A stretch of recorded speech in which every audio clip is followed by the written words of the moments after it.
is the most important educational facility. This is an army academy in which army officers are sent to study the Torah and the Talmud. You have rabbis teaching these lectures, and I'm just going to give you some quotes directly from the Hebrew so you can evaluate what kind of messages are being put forth and passed on. So here's Rabbi Eliezer Kashtiel, and this is what he has to say to his students. Due to the abolition of legal slavery, there are now deficiencies since no one is responsible for the property, right? Humans' property. With the help of God, it will return. Slavery will return. So who are going to be these slaves? The non-Jews will want to be our slaves, he says. Being the slave of a Jew is the best.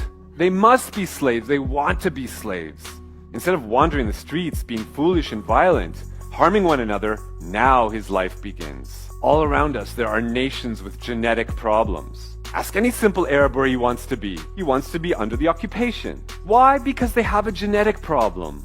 They don't know how to run a country. They don't know how to do anything. Look at the state of them. Sounds kind of racist. Yeah, he goes on. He says, yeah, of course racism exists. Are we unaware that there are different races in the world? Is it a secret? Is it untrue? What can you do? It's true. Yes, we're racists. We believe in racism. Correct. There are races in the world, and nations have genetic attributes. So it requires of us to consider how to help them. Racial differences are real, and this is precisely a reason to offer help. Wow.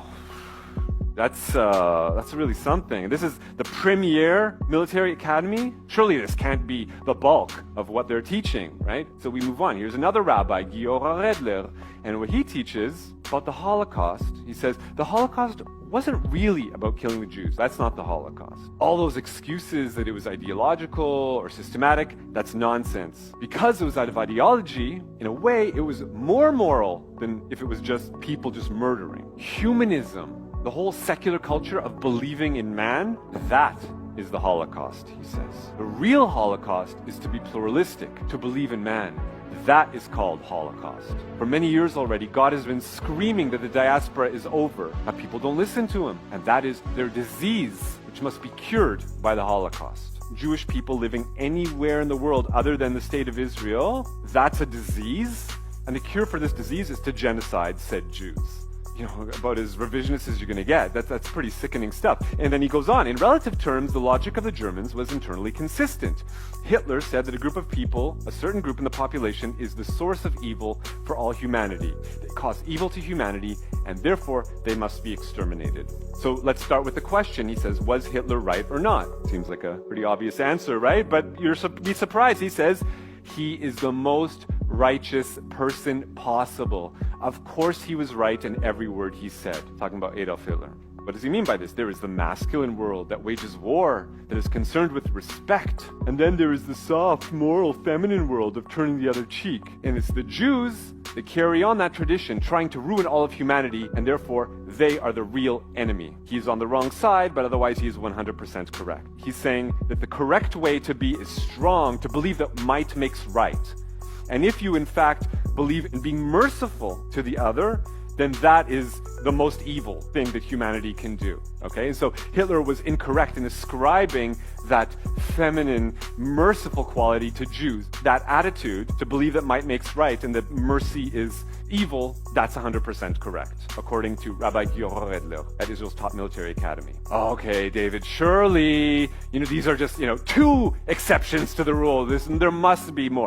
Unfortunately, these aren't the exceptions. These are the rules. So we'll hear from another rabbi at that academy, Yosef Kellner, and he has a lecture on another topic. He says, to not follow the Torah and commandments is lack of morality and national treason. So if you're a Jewish person and you don't follow all the minutiae of rules and regulations written in the Talmud, then you are a traitor to the Jewish people. In fact, it's called genociding a people, he says. That's genocide, to be a secular Jew. You are not a national criminal, you are an international criminal. It's called crime against humanity. So now, can a nation protect itself from the traitors within? According to most, traitors are sentenced to a bullet in the head, everywhere. For those who betray them, every sanction is legitimate, up to a bullet in the head. So, slavery, thumbs up, we need to bring it back. The Holocaust, Hitler was 100% correct, the most moral person possible.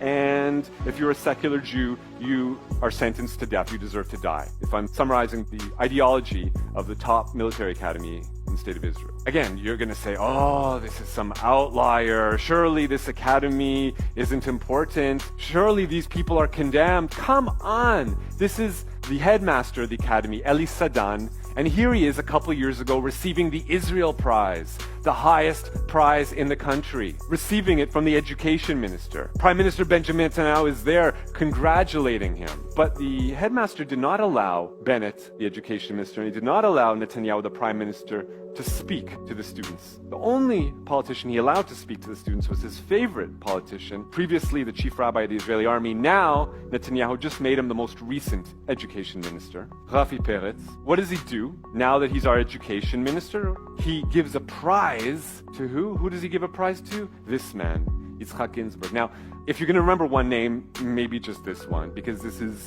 probably the most racist rabbi in the country. He published a book called The King's Torah, Torat HaMelech. And this book is like a theological treatise. It asks the question, under what circumstances may a Jew kill a non-Jew? He comes to the conclusion that pretty much under any circumstance, he writes there is justification for killing babies if it is clear that they will grow up to harm us. This is the man who receives a prize from Israel's education minister, essentially, publishing a Gentile murdering manual. Oh, so what? They didn't report this in the Basler Zeitung? Is this not ridiculous that I have to fly all the way over here and burn up all these fossil fuels to explain this to you, this basic stuff?